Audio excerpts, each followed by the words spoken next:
Hello and welcome to this episode of the Ranting Atheist podcast.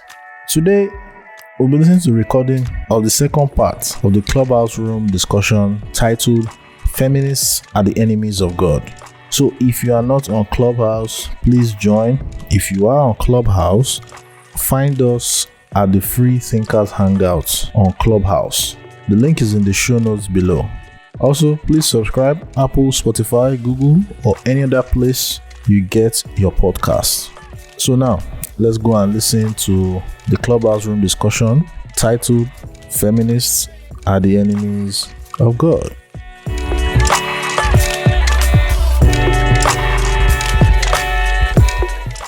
Okay, I listen to if you want to reply, then we'll move on to Israel after your reply.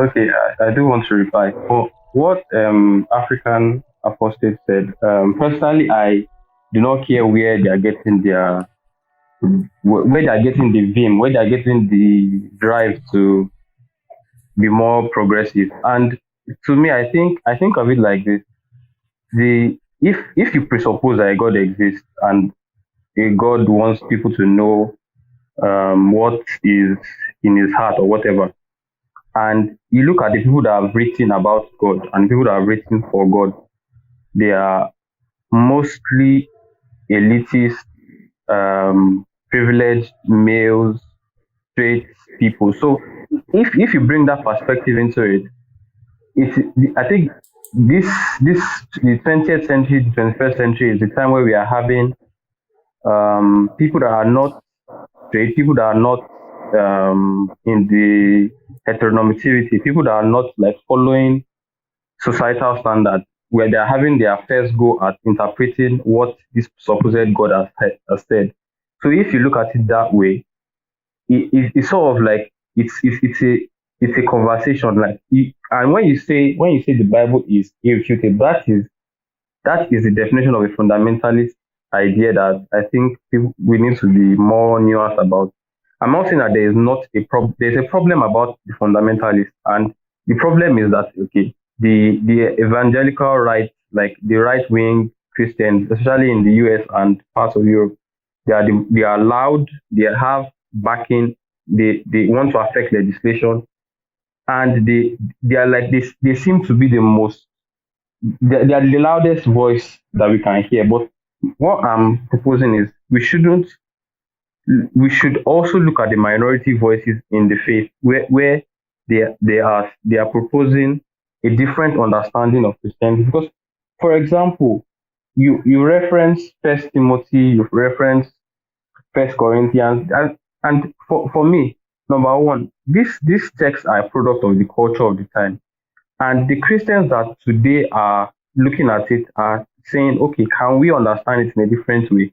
And it may seem like I am overly like pedantic, like I want to defend Christians, but if you want to have a fair go at a view, you should at least give it give it time to give. You should at least try to understand what the person is saying. And for me personally, I think Christians have. Where is this echo coming from? Sorry, I'm getting an echo. Okay, so what I'm trying to say in essence is that atheists and irreligious people that are interested in religion and religious discourse should not be so eager to use the fundamentalist idea to paint Christianity or any other religion. That's just what I have to say. All right, thanks. Can I ask a question? Right. Who's that?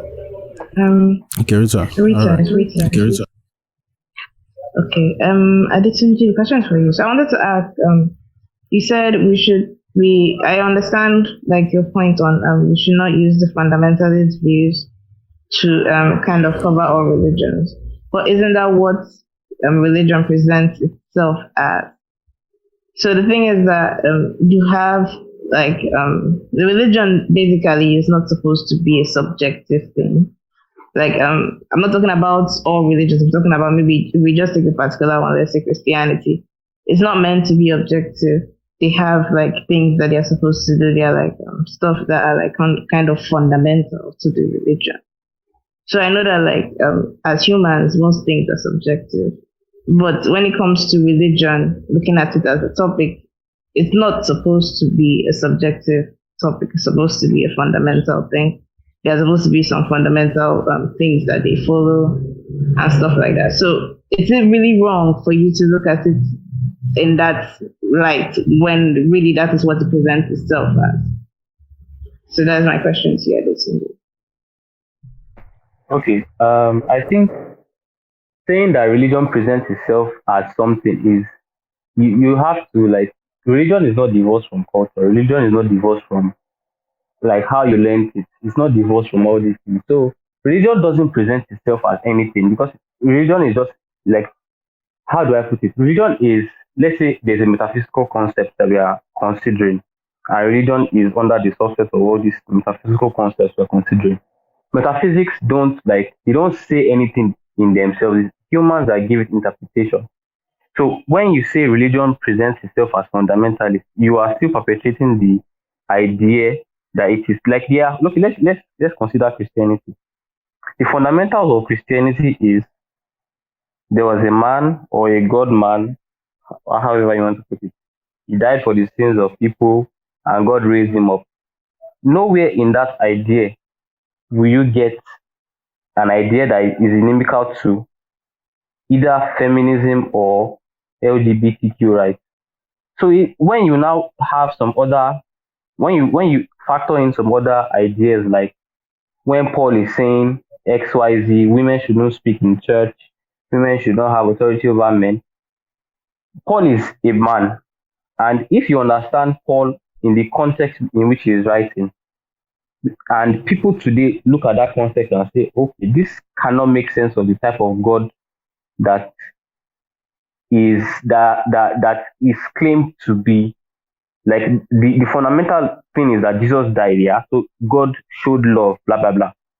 So the idea is Paul cannot be understood without his culture. And it's the same thing we do when we are looking at the writings of, let's say, any scientific history. For example, in the writings of Charles Darwin in the evolutionary in the origin of species, if you take his writing out of context, out of the context of his 18th century English life, you would and you bring it to our 21st century life, you have basically done the service to the text, because he would sound very archaic. So I'm saying there are certain theologians that have, and I can point you to them because I follow a number of them, and they really shaped my thinking on the subject. Because I used to think like let's follow a fundamentalist, because when you grow up in a fundamentalist type of Christianity, it seems like that is the only alternative. So it seems like that is the only thing that is like that you can obtain from Christianity. But when you now look at, when you dig deeper, like you look at it culturally, because Christianity does not exist in the vacuum of no culture. It existed in the vacuum of first century Jewish culture and all the things that entails with it. So I think for you cannot say religion presents itself as fundamentalist, because even in the early centuries of Christianity, there was several debates on how do we understand Christianity, how do we understand what God is saying, how do we understand what Jesus is saying, how do you understand the person, how do you understand Jesus? Is Jesus a man? Is Jesus God? So there were different ideas coming, and what we have now is a predominantly straight male understanding of Christianity or most religions. So when the queers are now saying, okay, let us try to understand this religion, all this is presupposing that God exists, which I would argue that the Christian God doesn't. But presupposing that He does, let us take the minorities and take them seriously. Thank you for listening. I'm done. All right. Okay. Can I say something? Okay. Okay. Hold on, Mazi. Is that Mogi? Okay. Mazi, sorry, I'm not intercepting. Just go ahead. Hold on. Rita, I want to say something. Yeah, I wanted to say something to what Adetunji said. Adetunji, you're carrying Paul. Paul is not the only example of an anti-feminist or a misogynistic text in the Bible. If we come all the way to even the beginning in Genesis, we have a text there where God caused women to supposedly be under men and to look to men till the day they die. So like their desire was to be to the men around them, and they would always be under men. So from the beginning, even in the book of Genesis, we already see where God has already caused women to be unequal to men. I don't like bringing up Paul because people always say Paul's opinions are his own and they should not be applied to So the thing is that when you bring up Paul, they say it's his opinion. But then what about when you bring up things that God himself said or herself or whatever gender you think God is? So when you bring up stuff that the actual God said, how do we make this a subjective thing too? That's my question to you. Okay. Okay.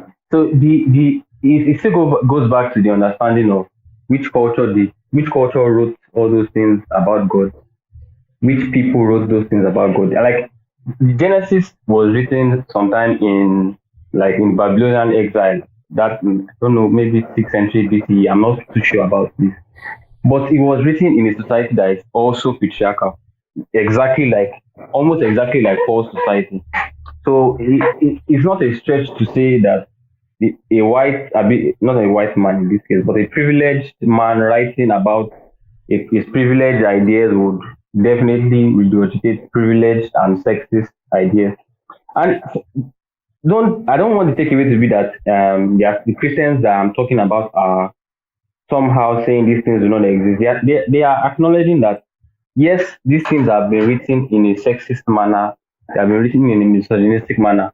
But supposing that God exists, it is unfair to take these people's culture and want to use it as the gospel for our own culture. That's just basically because the person that wrote Genesis, the person that wrote Leviticus, Deuteronomy, is a man. Like if you don't need scholarship to tell you this. Like the writing is clearly against women. So when you say, okay, do we want to have a society? I'm talking from the Christian perspective here. Believe me, I can. There are valid reasons to draw up 1 Timothy 2 when it says women. Like there are valid conversations you can have where you can say this thing. When somebody will come up and say something like Jesus was a feminist, or the Bible is a feminist text, or some bullshit like that, then you can now say, okay, from the text, this doesn't follow. But understanding the cultural implications of the people that were writing these things is very important to understand that it's possible that they have misrepresented God. And the next question you now ask is, why did God allow all this misrepresentation of his person if he actually wanted people to really understand him? And for me, I think that's the more important question. Like, if God does exist and people over the centuries have been misogynistic, is it like, I'm not talking about the God of Christianity now, I'm talking about God as a concept. Is it God's fault? Like, is God to blame for all this misrepresentation or misunderstandings of himself? I think for me the answer is yes, because I just end it at that. Good answer. The answer is yes. So Mugi, yes, I want to add something. Yeah, exactly, because based on what Adetunji has been saying, it differentiates between what God said and what people wrote about God. But the Bible was written by men, and I don't believe there's anything in the Bible that says where God, directly said something. It's always been men writing what they claim God said. So how exactly do you want to differentiate that? And also, like, men during that time, if you can agree on the fact that men were the one who wrote the Bible, men during that time were very much sexist. And I don't think there has been a society that hasn't been a patriarchal one. So I feel like whatever they write is going to be from a sexist perspective, and it's going to, it's basically it's what we can see in the Bible today, where I feel like religion has just, not just Christianity, but religion in general has always been the nurturing factor behind patriarchy, where a lot of, like, let me say, laws and regulations were written down in order for a particular society to function. And these laws and regulations were mostly always against women, but also like always preaching to women to be this and that, to be humble, to be soft, to be submissive. Just like, yeah, like it goes in hand with culture, but that's never been the issue. Like it's always been about culture. At least if you can agree on the fact that, like I said earlier, men were the one who wrote the Bible or any kind of religious book. Yeah. Spot on. If I can quickly add to that, right? Sorry, Africa, please hold on. Sorry. Jide was flashing his mic. I just want to talk about the people during Jesus' time were sexy, because I'm sure during Plato's time, and we're talking about those Greece people, because those guys, they were very, very fucking smart, and Plato always argued should allow women votes. He was very, very generally egalitarian. During the Greece period, so those guys there, they were like queer as fuck. During even the Celtic Native Americans, these people, you won't really say it was a quote-unquote patriarchal society, because these people, they were kind of progressive. We are talking about the Celtic, we are talking about the Native Americans. Women held top positions in the Native Americans. Women were literally chiefs of their tribe. Like, they always answered to these women and a lot of things. So, yeah, I just wanted to just correct that. And there were a lot of societies before Christianity and Judaism that were egalitarian. They were not patriarchal, and they were not like oppressive as the Judaism culture. Yeah, that's what I was going to say. Thanks, bro. African? Okay, just a couple of things. When you're appealing to the culture at the time the Bible was written, I actually think you're making the point I originally made that you objected to, right? I think that at that time, much of the world was misogynistic and anti-feminist, if we can use that as a word. But then the rest of the world has moved on, but religion hasn't. I think it's because the reason why religion lags behind is because of the nature of what religion is. I think it was Rita that mentioned, right, that aren't you supposed to stick with what the text says? And it's not like the text can be updated. We can't go into the Bible and say, okay, that verse that says you should kill witches, let's change it to say you should just make them feel uncomfortable. You can't change the text. It's what it is, right? And in terms of fundamentalism, I hear from a lot of Christians that complain about fundamentalism. We're just looking at them as being, we're just taking a fundamentalist approach. Actually, isn't it the fundamentalists who are scripturally accurate, if we can call it that? Isn't it the fundamentalists who are the ones that are actually sticking to what the text actually says, right? And everybody else who realizes that the text is problematic, they want to then update what the interpretation of the text is to fit what the current culture is, right? But then, I mean, like I said, the fundamentalists are the one that says, no, this is actually what the words say. Why are you trying to change it? I mean, going back to what you said about Darwin as well, right? Darwin, actually, I mean, I had a discussion about this on Twitter a few days ago, right? Darwin, in his time, was actually quite racist, right? Referring to people in the Aborigines, I think in Australia, referring to them as savages, referring to the white man as a superior race. His notions were actually quite racist. But the fact that we've taken his ideas, right, and we've left all that behind and moved on with just the ideas that are relevant. We've now come to the point where we understand genetics. We've discovered DNA. Now we knew nothing about DNA, right? We've been able to update the notions that he came up with, despite the man's own views and despite the culture at the time. And I think this is the kind of thing that religion is resistant to, because the text cannot be updated. So that was my 2 cents. All right, thanks very much, African. Wait, Mazi, please hold on. I just want to make quick announcements. This is the Free Thinkers Hangouts. Please, if you are new here, please follow the house. We do try to create rooms for discussions like this on different topics from time to time. You can follow everyone on stage, the moderators, everyone that has spoken. even those other everybody in attendance follow and let's network and get to know each other, whether we believe or not. So who wants to respond next? Who did I see that? Adetunji was flashing and Mazi. So let Mazi speak, then Adetunji respond. Also wants to talk.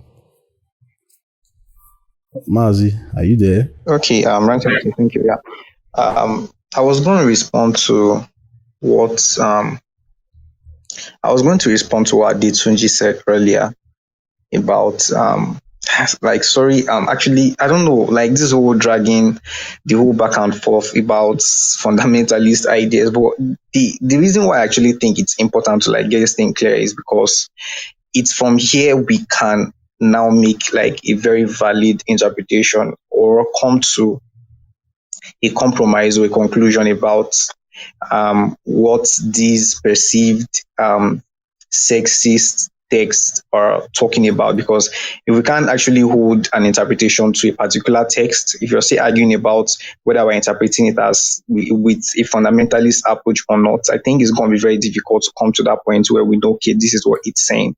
So the thing he drew a recursive to the time of Charles Darwin and to his book on the origin of species, and then he compared it to the biblical text. And then, well, I think there is slightly a misapprehension somewhere around there, because you talked about how it's possible, which is true by the way, for like modern evolutionary biologists or anybody who actually wants to read the book on the origin of species to have a wrong interpretation if they read the original text that was written in, I think, 1859 or thereabouts. Now, the thing is true, but if you're going to be having a misinterpretation, it's going to be a misinterpretation of language, not a misinterpretation of intent, right? Or a misinterpretation of the core idea of what it's talking about. And you can't match the origin of species against the scriptures, because the origin of species is basically about a research on species at the time who he studied, and then they for a time watched them evolve and then made some recordings on them and all of that. But then the Bible is a book, is static, is finite, all right? And like I said earlier, I think you're still missing that point. It cannot be updated. Even if we rant from now to tomorrow, make conversations or disagreements about whether it's fundamentalist or not, or whether atheists are holding it to fundamentalist ideas, at the end of the day, it cannot still be updated. It cannot still be changed. It's not like a textbook.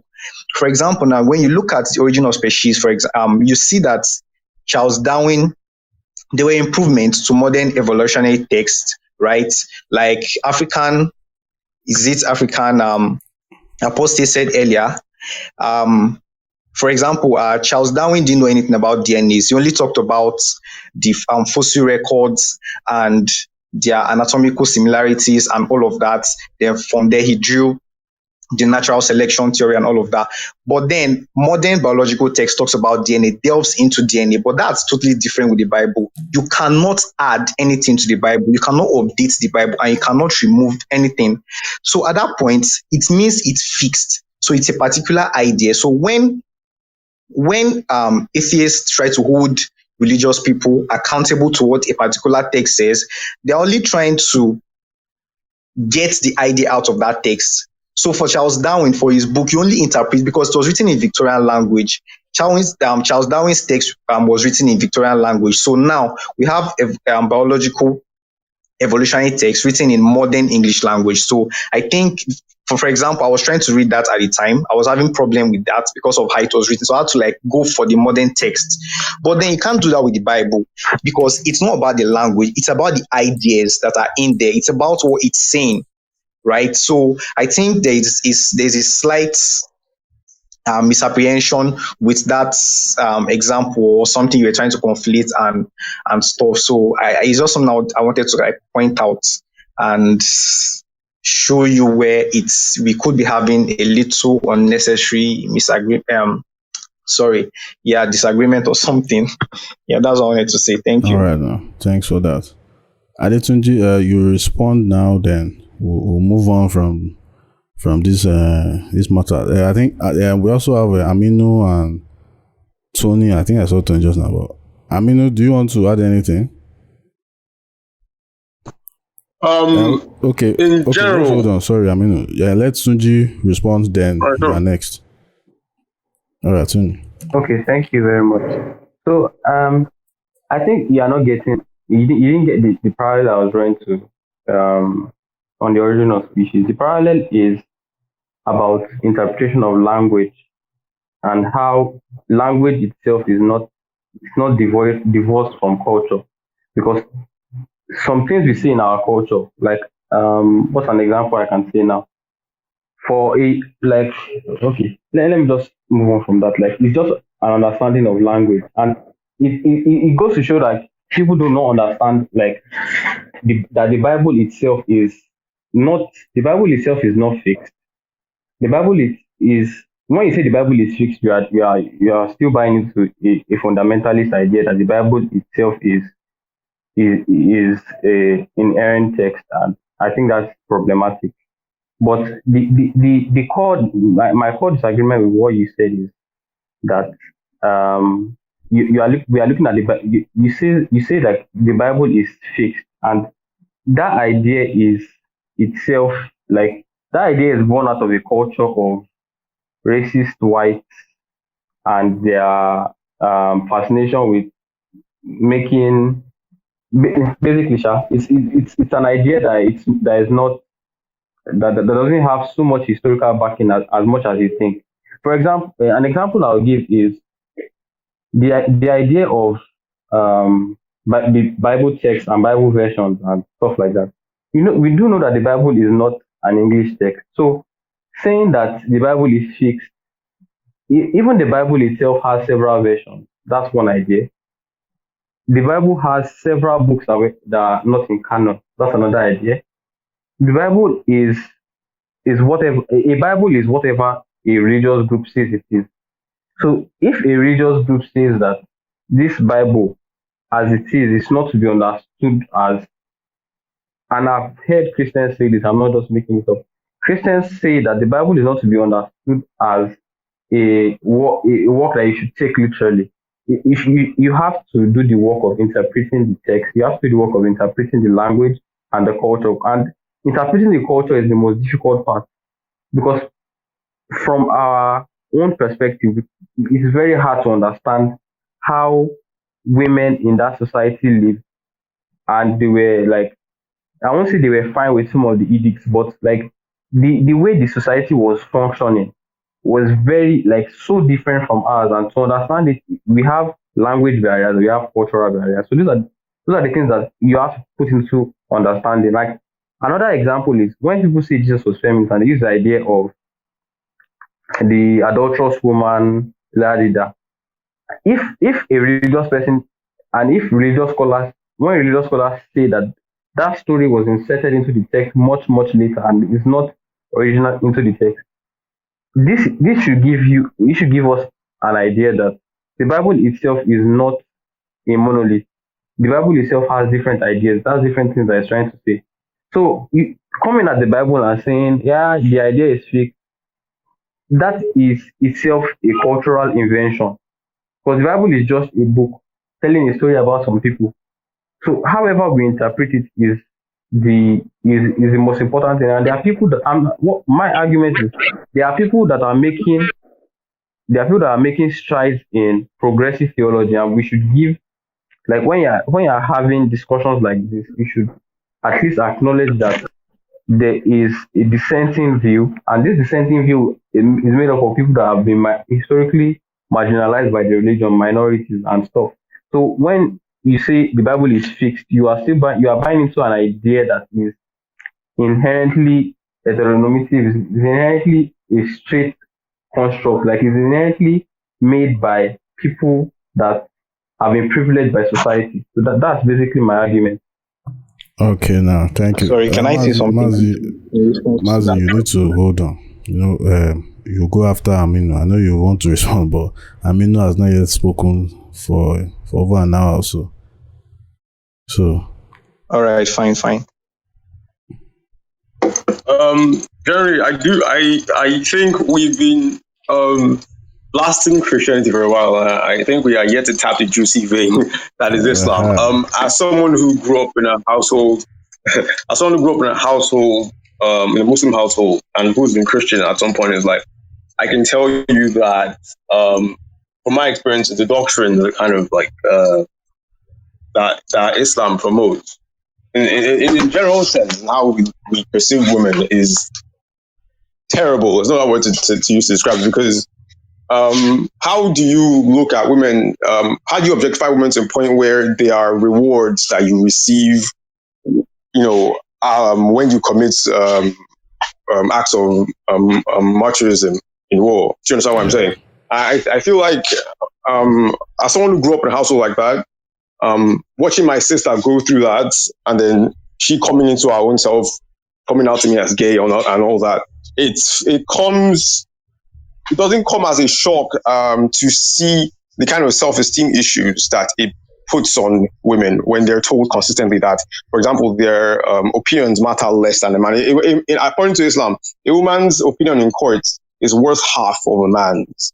I remember when I was little, I had this Islamic tutor who used to come to the house to teach me, the Quran and all that. And I asked him one time as regards the beatings and all that, and he legit tried to justify it to me that the Quran is not saying you should beat your wives.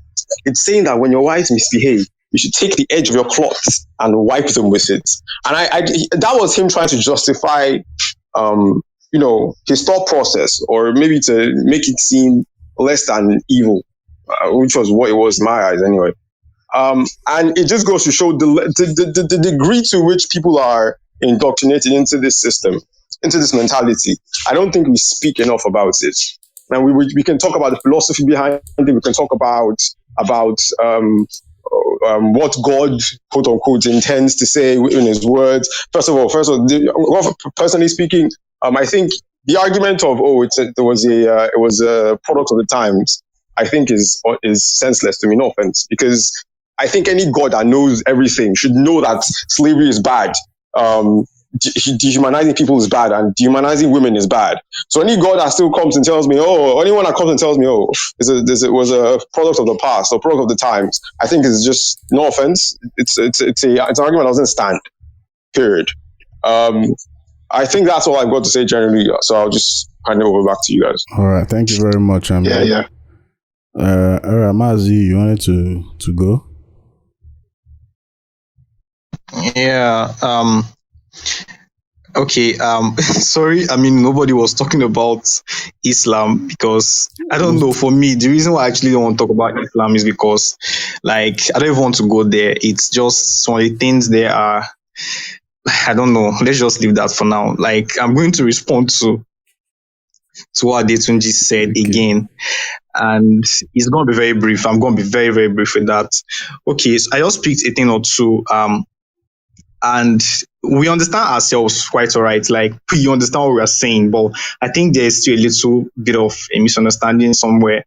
And where I'm still going to disagree with you is, now you said, what I'm trying to say is there is a need for a fundamentalist approach to the scriptures. There is a need for that because it's in that light we see what is being talked about. Right? Because if you do not have a fundamentalist approach, because if you're dealing, for example, if you're dealing with science, we know there are lots of research that have been done over time. For example, chemistry, physics. We know the theory of gravity or gravitational forces and all of that. So we know what it says. We know Newton's work, and these things have been proven to be a fact. And they were research. They came about through research. But now we are talking about something that comes people draw their morals or their moral compass from this book. And you're saying that we should go around trying to understand. And you said there is we should appreciate the fact that there are lots of theologians who are making lots of progressive efforts in an attempt to bring these things to light and have a clearer understanding and a better what is it called, interpretation to these things. But the fact is, people have been reading this thing over the time, over years, and is it like a science update? Do we have to keep waiting for these people to keep coming up with clearer? It should be something that, what's God's take on feminism? What's God's take on sexism? It should be, this is my take. And then we can study it and know this is what you're talking about. Not something that you say, okay, theologians are studying, they're trying to come up with something. So when atheists do that, I'm trying to say it's a valid approach to these things. And that's how it should be. Because that's how we see, we understand, yes, then at the time it was a culture and everything, but and you also made a very valid point. You said you can't disengage culture from the ideas at the time and all of that. Yes, quite true.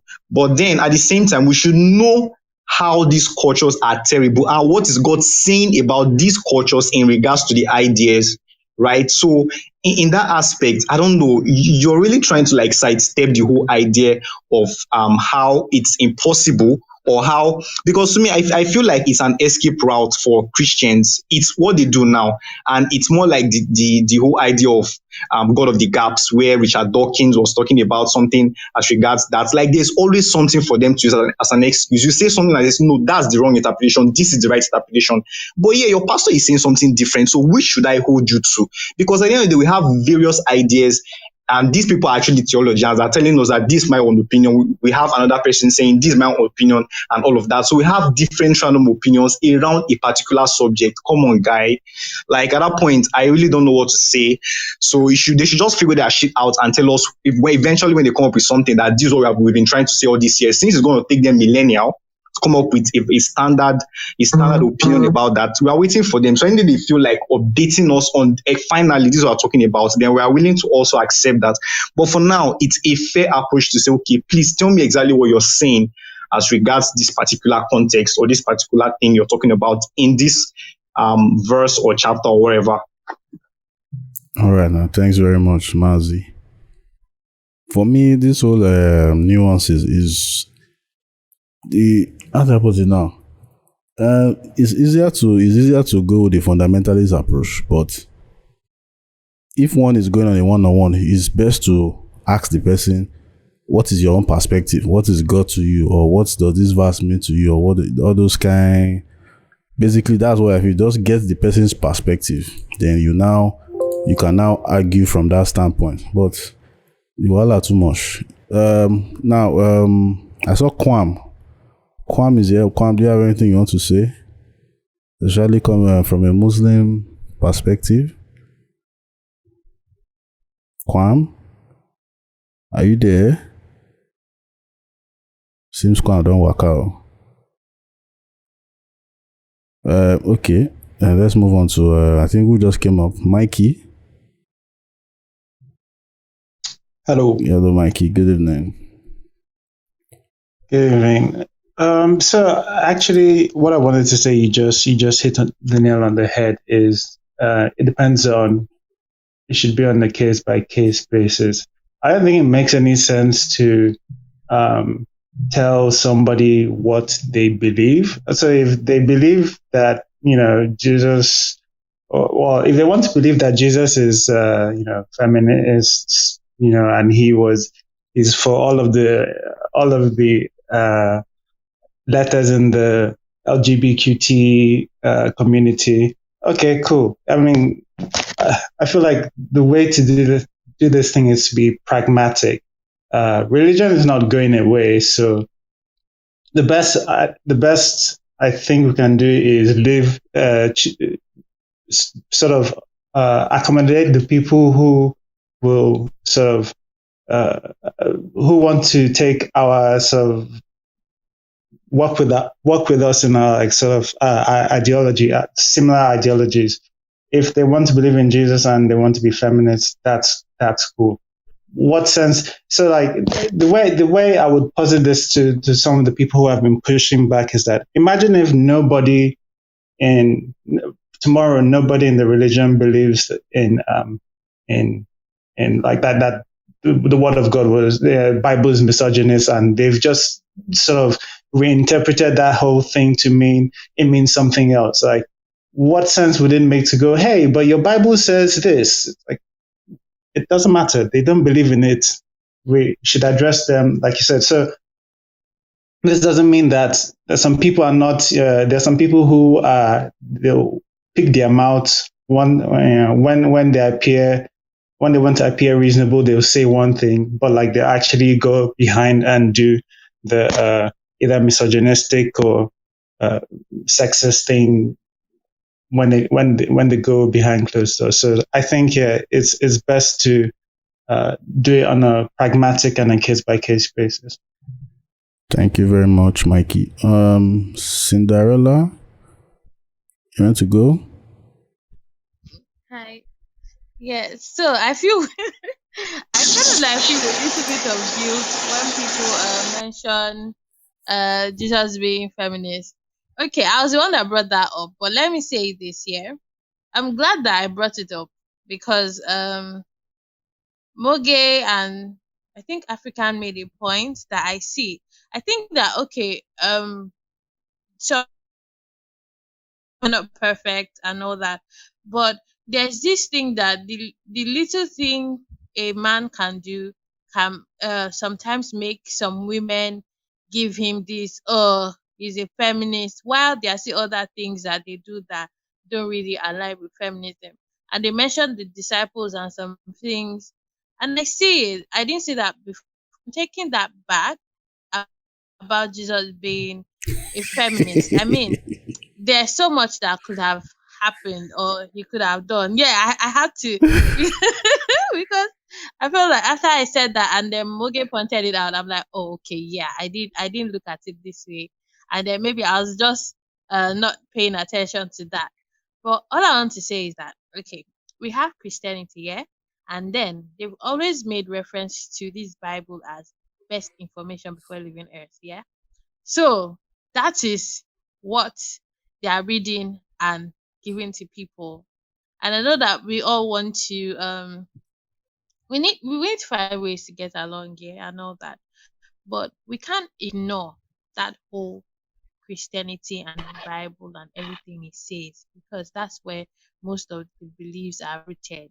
And then even the people that kind of like pick the feminist side or try to translate it or interpret it into another way, it still says what it says at the end of the day.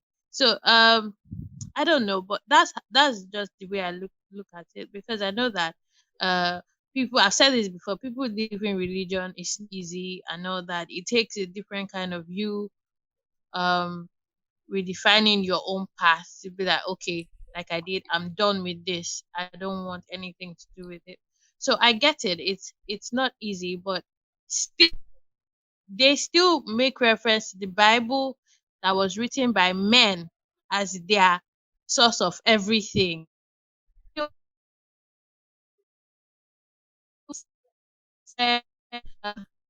They'll say Is it my Testament, network or but then, sorry. Yeah, you're breaking up. Cinderella? You were breaking up like seriously. Like it's very hard to catch what you're saying. I was thinking it was my network. I'm not Oh, sure. okay, sorry.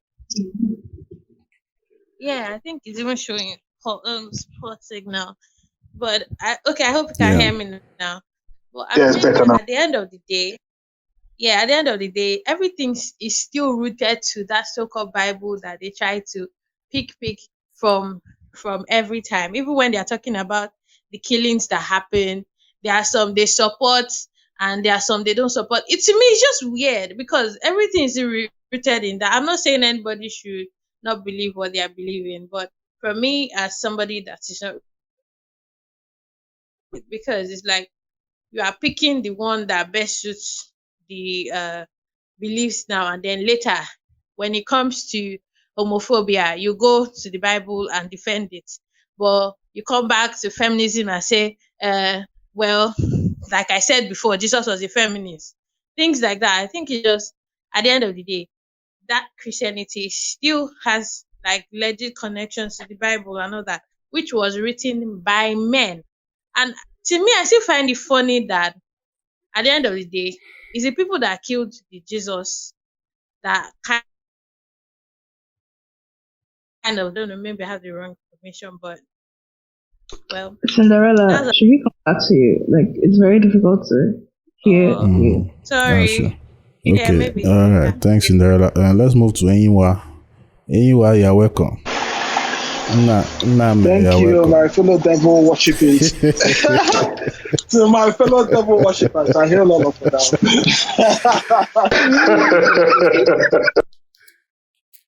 I'm like, I see anything that is the enemy of God, count me in. How would you look at God in the Old Testament and say that this guy where I want to be my guy? Jesus, God, took up with the forger. See, so what I'm going to say is, yes, you can't serve. I appreciate Cinderella. If you can hear me, I really appreciate what you just said. It's always a thing of beauty when you see somebody after having a conversation with them, they tend to recalibrate themselves after absorbing new information. It's something I love to see. So I do commend you, for looking at words and saying, you know what, I may have gotten this thing wrong here and decided to absorb new information. I really do appreciate it for that. And in fact, feminists are the enemies of God. I agree wholeheartedly, and they should continue being enemies of God. There's nothing to give but being friends of God, and it should continue that way. And anybody that is a feminist and a Christian is just lying to themselves. In the Bible, it says you cannot serve two masters at the same time. The tenets of feminism, to what I have read so far and to the conversations I've had, is polar opposite to the tenets of Christianity. You cannot drink oil and water at the same time and to mix properly. That's not how it works. So you cannot be both of them at the same time, because that God you are worshiping has objectively said in that Bible, men and women are not equal. I don't know if you guys have quoted the book written by St. Paul, who is the main guy in the New Testament. I think this is 1 Corinthians 14 or this 1 Corinthians 13. Oh, you're not. I trust other people that. So you understand, in the Bible, say women should not speak. That is absolutely a disgrace for women to speak in the church. That you should ask permission of your husband. And I know that is definitely against the tenets of feminism. It says if a woman grabs the genitals of a man trying to kill her own husband, cut off her hand and show her no mercy. And God the Father kept quiet. In Book of Numbers, it said the Book of Numbers, I think it's in Numbers 23, where I think they defeated the Mennonites and they were given instruction: kill all the men, kill all the women that have known men, and save the women that have known no man for yourselves. It also said, if you grab a virgin that is not betrayed and you have a way with her, you should pay 50 shekels to the father of the child. So in this whole Bible, women have no sort of agency in making their choices. In the whole book. And I know you people spoke about the disciples and the apostles. Jesus Christ has no apostles. There is no female angel or woman angel in all of heaven. There are cherubs, so there are angels with human body and eagle head and lion head. Creating all those mismatch, he didn't see fit to create one woman and angel.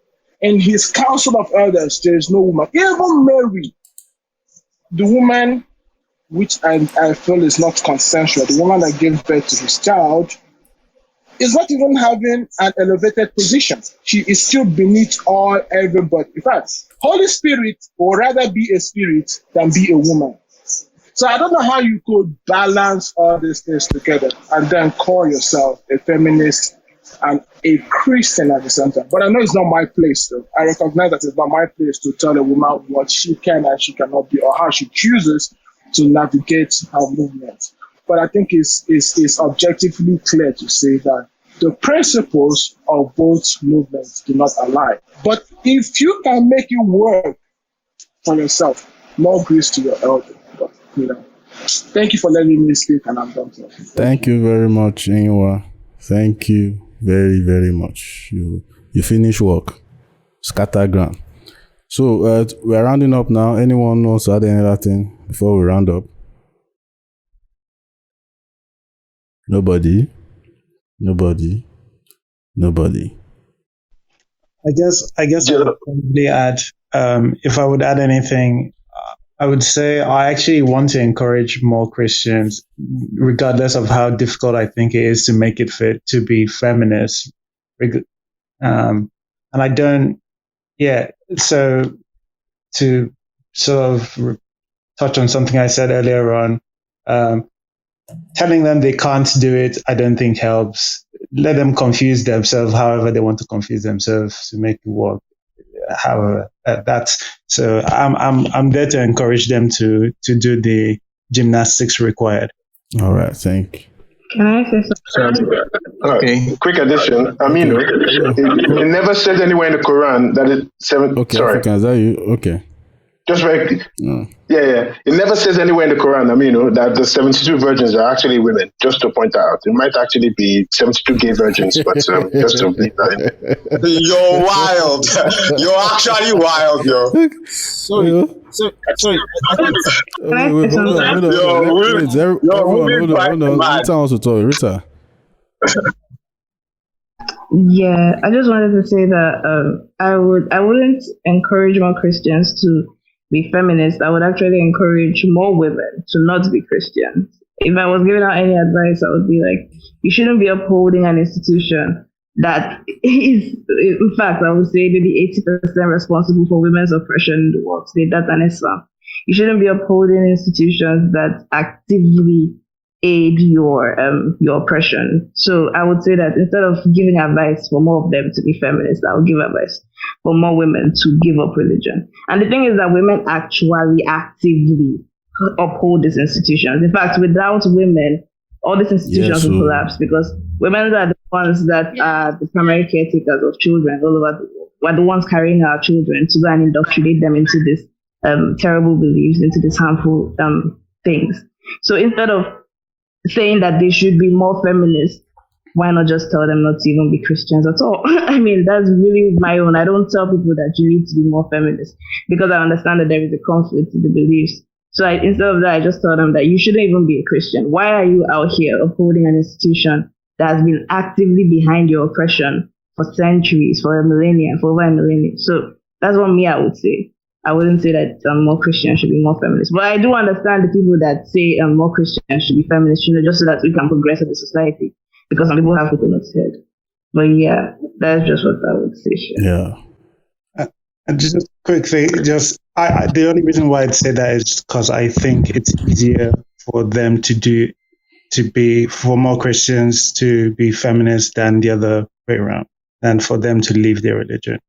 Living in your religion seems... Yeah, I feel like I've seen a lot of memes, even memes that would tell you that, feminism leads to atheism or feminism leads to hedonism. It's mostly because the more radical you become in your strive for equality as a woman, as a feminist, the more you start to understand how harmful the church and these institutions are, and more women actually leave. So I became a feminist, and feminism was actually the reason I decided to drop religion. So it can actually be a very good drive to actually leave the institution totally. So you even see, so I get what you mean. So like if you tell them to be more feminist, they actually start to respect these things that they believe in. And from there, the whole thing starts to crack. That's why the church is very anti-feminist, because they understand that pushing for equality isn't really in their best interest. There are even like memes. I saw this picture where someone was like, Satan was the first person to ask for equal rights in heaven. And you see where that ended. So that's what I mean. It's true. If you look at how Satan, the story of how Satan got cast away from heaven, he was basically asking for equality with humans. Let angels and humans be treated equally. And you see where that got him. So the person was trying to compare feminism with how Satan is, where feminists will end up, because we are calling for something that is very anti-God or anti-religion or something. So yeah, that's what I would say. Nice. We're anti-God. Perfect. So Adetunji, all right. Let's be rounding up. Okay, thank you. Oh, okay. That's fine. So I wanted to ask Rita a question about how feasible is it? Because the idea is most people already presuppose that a God exists, yeah? And going from that presupposition, the most dominant religion on earth is Christianity. And we understand that religion has a utility of serving people, like giving them psychological benefits. So, like, is there any, like, does what you are proposing, saying that telling people to leave the religion other than being feminist, where you yourself have admitted that feminism can lead a person to eventually reconsider the religious beliefs, isn't it better? I don't think. Okay, let me put it this way: isn't it better for you to say people should consider having egalitarian views first before saying that they should leave the religion? Don't you think there's a problem with the way you painted it? I would say that religion and egalitarian views conflict. So if you don't want to spend time in that little hole I was in for a couple of months battling between your religious beliefs and feminism, you just have to pick what's more important to you. Do you want to live in a progressive society where equality is first, or do you want to live in a religious society where God is first? So usually, I know that like a lot of people are not going to take my advice off the bat, but I feel like more women like me are needed. More women need to understand that like it's okay to not support these institutions. It's okay to leave these institutions. Nothing's going to happen to you. You're not going to die. And you're going to survive, and it's going to be okay. And we need more visible women like me. You don't see a lot of women like me. And I feel like the more common kind of organized religion feminists will tell you that, I'm against organized religion because of how it oppresses women. But I am spiritual and I have a relationship with God. I can follow those people. I'm not spiritual or anything, but I can support those people. But the ones that are like churchy, they support the institution. They go about criticizing other women and how they choose to live their lives. Some of them are even pro-life and stand at abortion clinics protesting what women choose to do. I can't support those people. I can't back those people. I cannot tell you that I would advise those people to be to be feminist. I would just say that, if you're going to have to spend time with a bunch of people like that, why not just leave the institution? If you leave the institution, because some people say that, you can leave the institution and still have a relationship with God. You don't have to be a Christian to have a relationship with God. And I can support those people. But the ones that support the institution, that uphold, they take their children there for the indoctrination and everything. Nah, I don't. So I feel like I'm okay. I don't have anything against the people that say that more Christians should be feminists. But this is just my opinion. I feel like less women should be Christians. That's my own opinion. Thank you very much, Rita. Yeah, this is the beauty of when you gather free thinkers. We see things from different ways, and there are different approaches to achieve the same goal, which I believe is to get religion the fuck out of our lives, man. So everybody deconverts in different ways. So that's why our story is different. Some people were fortunate to have never been indoctrinated, like one of my co-moderators here, which I'm envying her badly. But we move on from that side. But different approach for different people. Feminism can lead you out of religion. You can discover feminism after you leave religion. Any which way, let society move forward and get rid of these damn fucking ideas. That is the major thing. So we are going to. Yes. Amen to that. So we want to round up, but somebody just joined. That's why I had to Melissa. So after Melissa, we close this thing down. So Melissa, please go. You're welcome. Melissa, are you there? Melissa, all right. Yeah, I'm here. Yeah. Can you hear me? Okay. I just wanted to. Okay, sorry. Please, a little more honestly, volume. I wasn't really a little going more to say volume. anything. We can't hear you very well. Okay, can you hear? Yes, can you hear me yes. better now? Okay. I was just going to add to, well, basically just concur with what Rita said.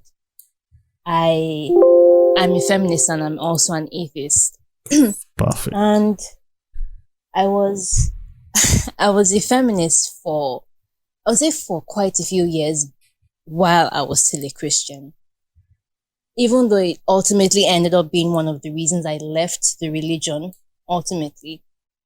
I'm not hearing anything. Am I the only one? Okay. I'm barely here. Okay. I think you just have to speak up a little bit Okay, more Melissa, loud. talk a little bit louder. Melissa, using like earpiece or something. You might want to take it out. Yeah, I'm using my earpiece. Okay, hold on. Is it better now? Yeah, a bit. Slightly better. I think you should take off your AirPods if you have I them. did, but it doesn't seem to be working. Yeah, maybe bring your mic. I mean, we can just about hear you. I think we can persevere, but if you can get closer to your mic, that will be useful as well. Okay, You can yeah. hear you. Just I'll see what I can do. It's fine. Okay, so I was a Christian for quite a few years before. I was a feminist for quite a few years before I ultimately left the religion. And I don't know, it's something I thought I could manage. I thought I could put those two things together for a while. But then as I got older and as my views changed and I moved further left in my views, I found that there were more and more things that I kept having. Are you using AirPods? If you're using AirPods, you can try taking them off. Yeah, I did. I tried to take them off, but it wasn't working. I don't know what the problem is. Are you still using AirPods right now? Yeah, I am. Can you try disconnecting them and try there? You can just turn off your Bluetooth or something. Let's see.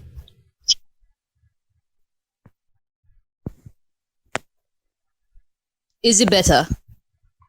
Way better. Oh, okay, wow. Okay, so where was I? You're a feminist, yeah? Yeah, okay, so I left. Nope, not better. Yeah, it's not better. Wait. Alyssa, should we come back to you? Okay, we'll come back to Yeah, you. sure. So you can sort it out. Okay, Odette just entered now. Hi, Odette. Oh, hi there. I just had a question. I was kind of like midway or to the end of this group, but I had a question if anyone had kind of considered the idea of if you kind of quote unquote sort of eliminate religion in some ways, does that really in its idea eliminate sort of these patriarchal ideals, or will those patriarchal ideals then bleed into sort of other manifestations of social order and social structure? For example, I see it a lot in consumerism. So I'm not entirely convinced that eliminating religion will eliminate the patriarchy. And I'm just wondering if anyone has any thoughts on that. Can I respond? Yep. Right. So I think there is certainly patriarchy and anti-feminism in society at large. And I don't think religion is necessarily responsible for all of it. I think the problem with religion, though, is its resistance to change, right? Because any misogyny in society, you can update how you see things, right? But then when it comes to religion, with the bit where it says women are supposed to sit and listen to men in the Bible, you can't go back and change that, right? So if you try and argue within a religious context that you should be more favorable to a feminist idea, then somebody just going to point a verse to you and says, but the book says this. And where do you go from there? Right. Okay, I see. So the argument is that it's not adaptable. It can't evolve. Recovery is a major contributing factor. Exactly. Yeah. Okay. So, Melissa, have you fixed your audio? Can we test? Is it better now? A little bit. Melissa, I don't know. Can you move a little bit more closer to your mouthpiece or something? Like, I'm having difficulty hearing what you're saying. Like, it's right in front of my mouth. I don't know. I don't know. Melissa, do you know what you should do? You should leave the room and close Clubhouse completely and come back, like open the app again. Or increase the volume of your phone. Okay. Okay. I see somebody that was here before. Okay, yeah. Israel, welcome back. Can you drop your 2 cents before we round up? Hi, sorry. I just said let me just check back in. I had to go and do something. I don't really have much to say concerning this. I think everybody has said lots of stuff that has already been on my mind. So, okay. Yeah, that's it. All right. So, Melissa, let's try again. Okay, one last time. How was it? Go on. Go on. Okay. I mean, it's low, but I can still just about hear you. I don't know if anybody else is having trouble, but I can just about hear what you're saying. We'll do our best to listen properly, so that. Okay, I'll try to be brief. I just wanted to add on to what Rita was saying about women leaving religion, because I know how much I struggled with juggling my views with my faith. And I agree that maybe it's better to convince people to change their views on certain issues rather than religion as a whole. But I think maybe encouraging people, and I think she's having a network problem as well. Yeah, I can't really hear her. Okay, she's back. Melissa?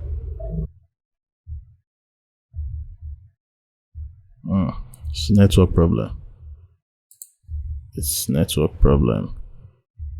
Let me see. Melissa? Yeah, I don't think. Okay, we'll try this another time. I think we'll need to round up now. It's over 2 hours now. So please follow the house, the Free Thinkers Hangouts. Follow everyone on stage. It's been really fun having this discussion. Feminists are the enemies of God, but we know it's not easy to let God go. If you are a believer in the house and a feminist, please be a feminist first before a Christian, at least. That's the best thing I feel we can advise. We can't tell you how to do your feminism. Feminism is what you choose it to be, but we are just here to help you see that God belief, Christianity, Islam, Abrahamic religions are part of the pillars on which patriarchy stands on. And to destroy patriarchy, we need to start taking out the pillars one by one. And religion is a very huge target. So I really appreciate everyone for taking out their time to listen. And hopefully we'll do more of this next week again. Another topic, sha. So have a wonderful night, everyone. Take care. But no, God bless. Bye. Take care, Moge. Thank you, Rita. Thank you, everybody.